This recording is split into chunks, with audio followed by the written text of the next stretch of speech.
You know, when the apocalypse goes down, there's going to be a whole bunch of social media influencers going down like this. Like, it would totally be better if we ran it, you know? Men literally destroy everything, and my girls need to stop being so soft with these basic losers. Who even needs men, right? Anything a man builds just gets destroyed by a different man.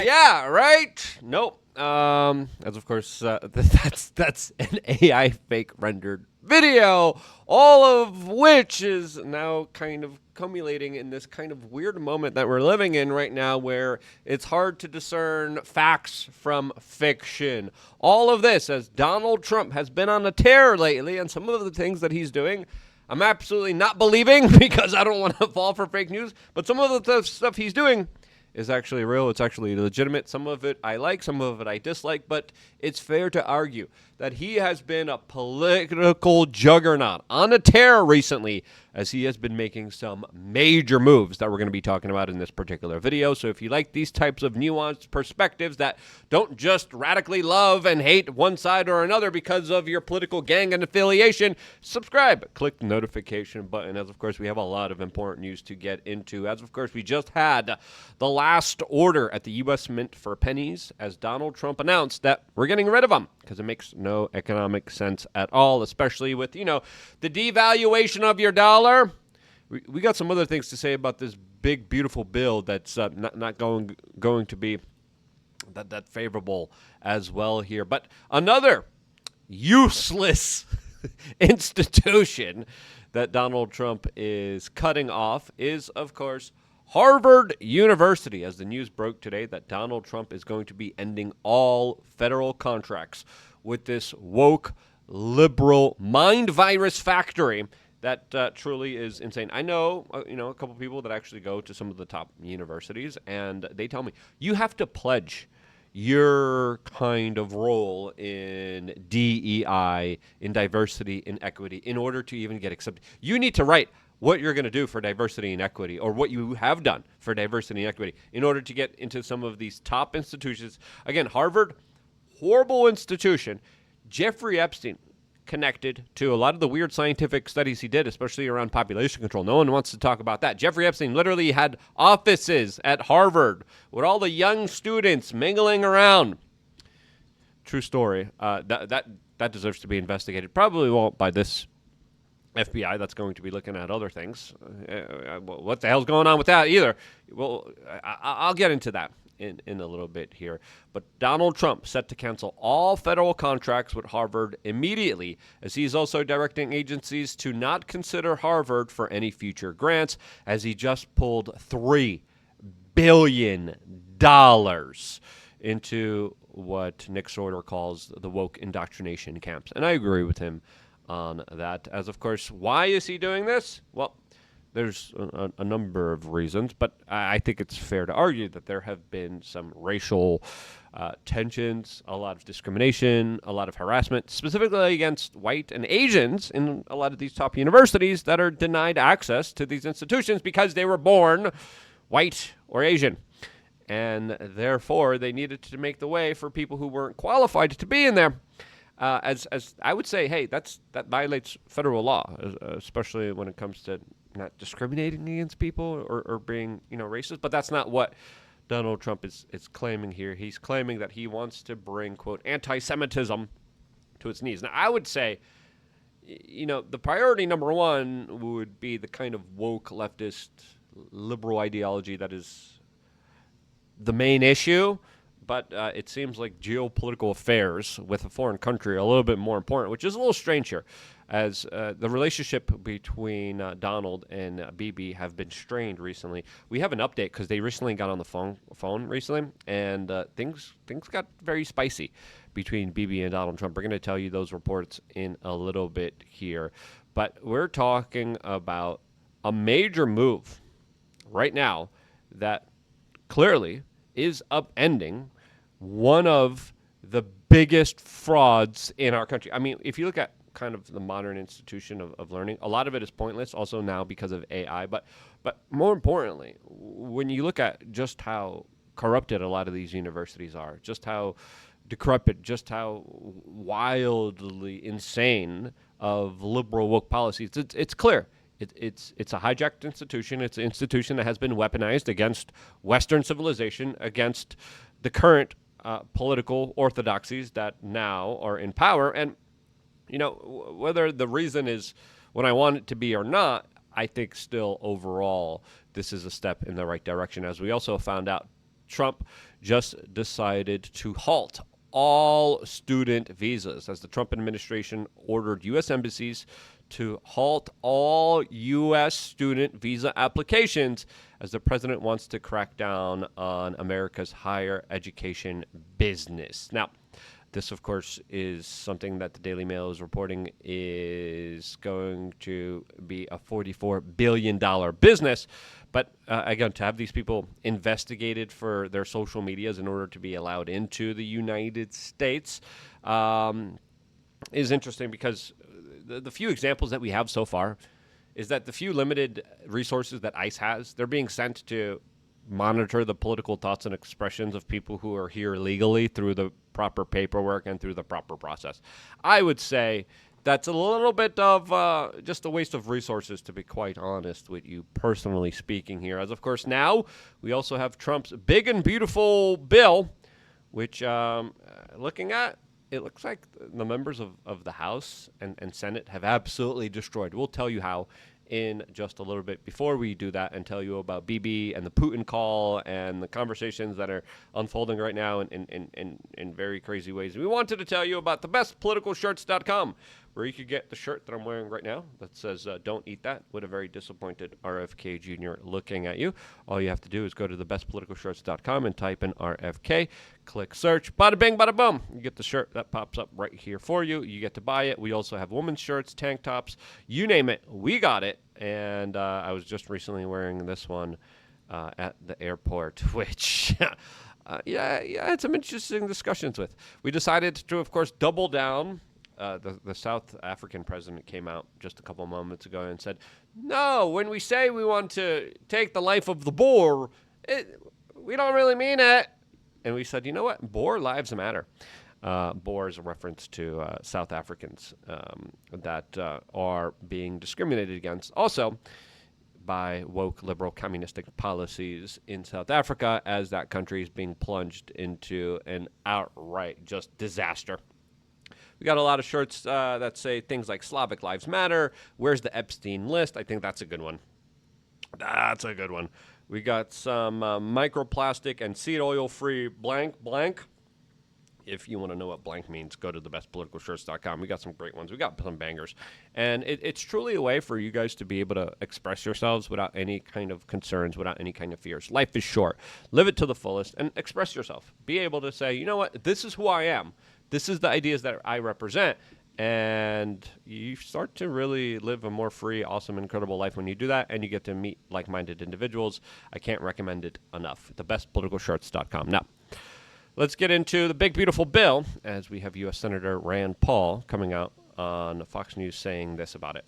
Spending. Somebody has to stand up and yell, the emperor has no clothes, and everybody's falling in lockstep on this. Pass the big, beautiful bill. Don't question anything. Well, conservatives do need to stand up and have their voice heard. This is a problem we've been facing for decades now, and if we don't stand up on it, I really fear the direction the country is going. The senator, or excuse me. Yep, this says the big, beautiful bill is very big. I don't know if it's beautiful, to be quite honest with you. I mean, some of the tax cuts, I'm always 110% behind. But I'm just not a fan of these huge omnibus bills where you just lump everything in, because members of Congress come in last minute, members of the Senate, and they literally like put text in there that no one really ever reads, no one really even has legitimate conversations on. And now you kind of look at this bill and it's like it's nothing that it was supposed to be. Okay, pass every single law one by one. Tax cuts, that should be its own single issue. Okay, you want to do the Golden Dome. One single issue, let it be voted on.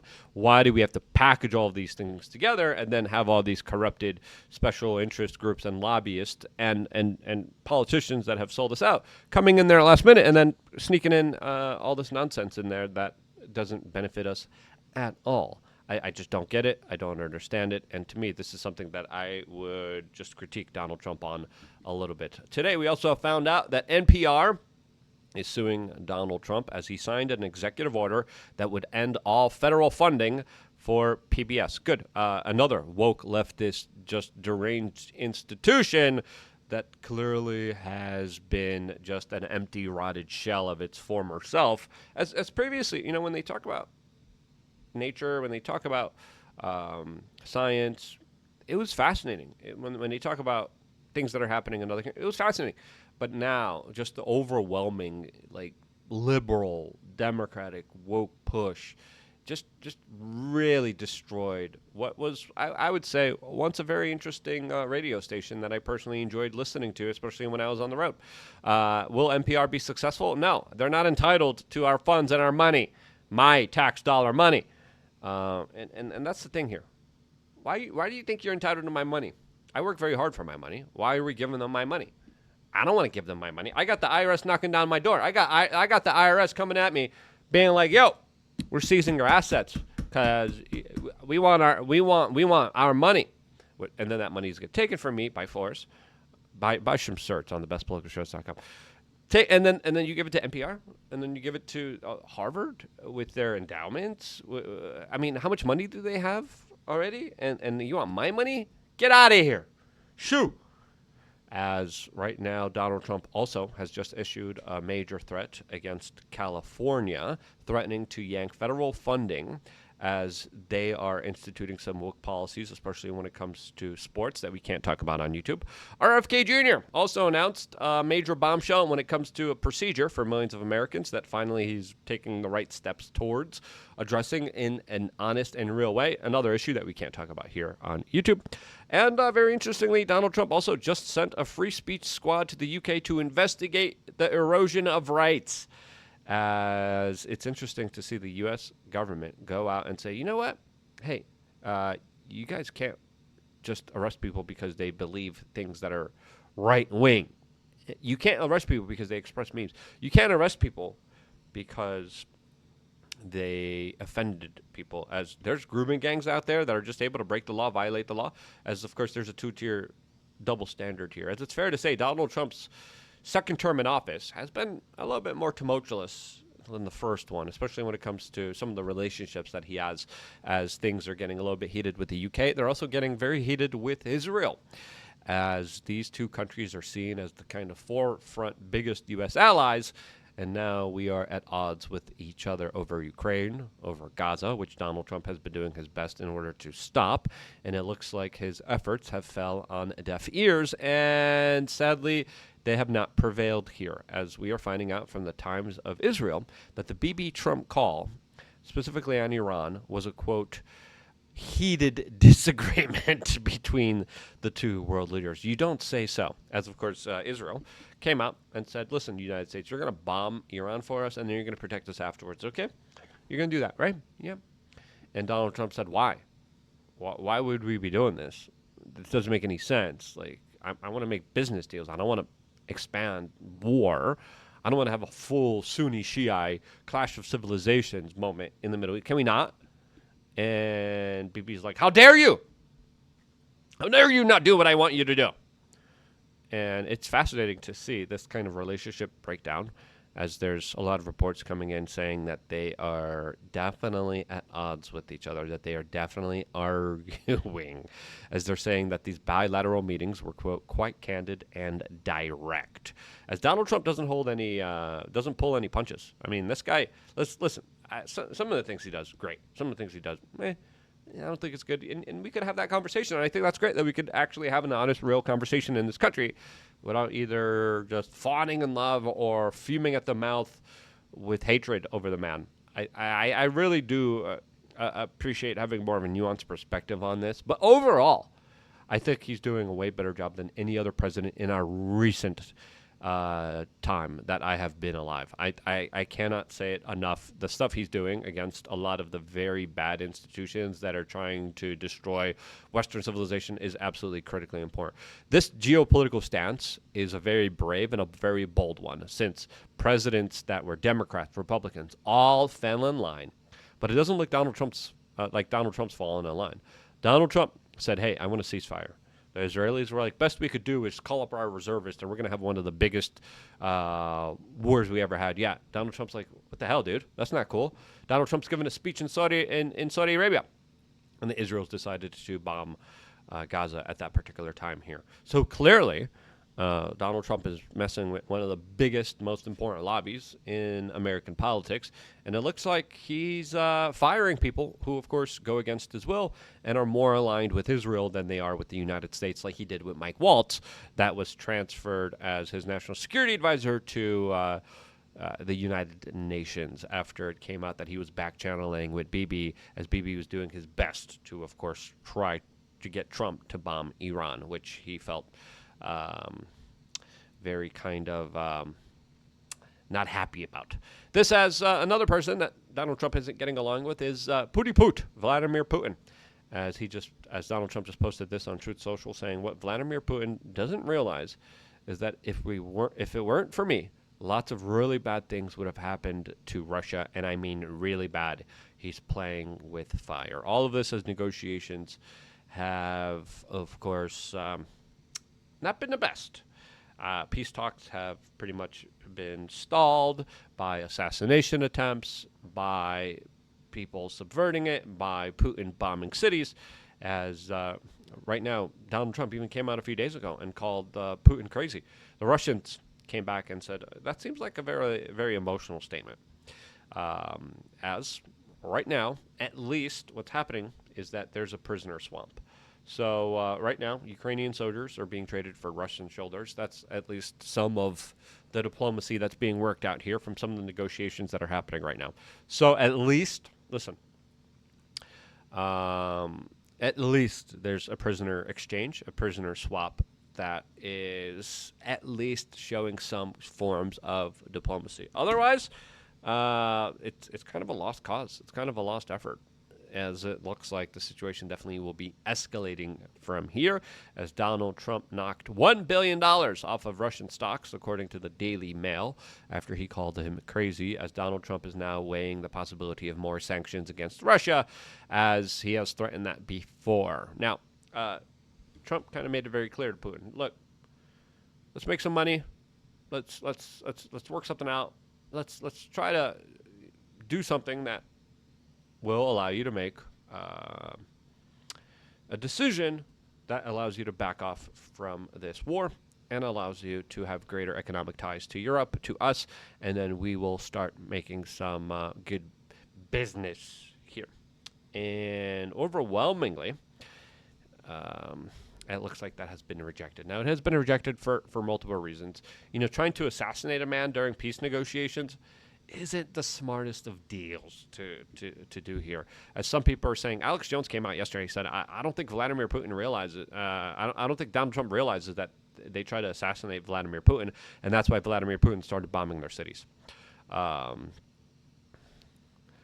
So I asked people, hey, what do you think Trump means by saying Putin doesn't realize what these really bad things?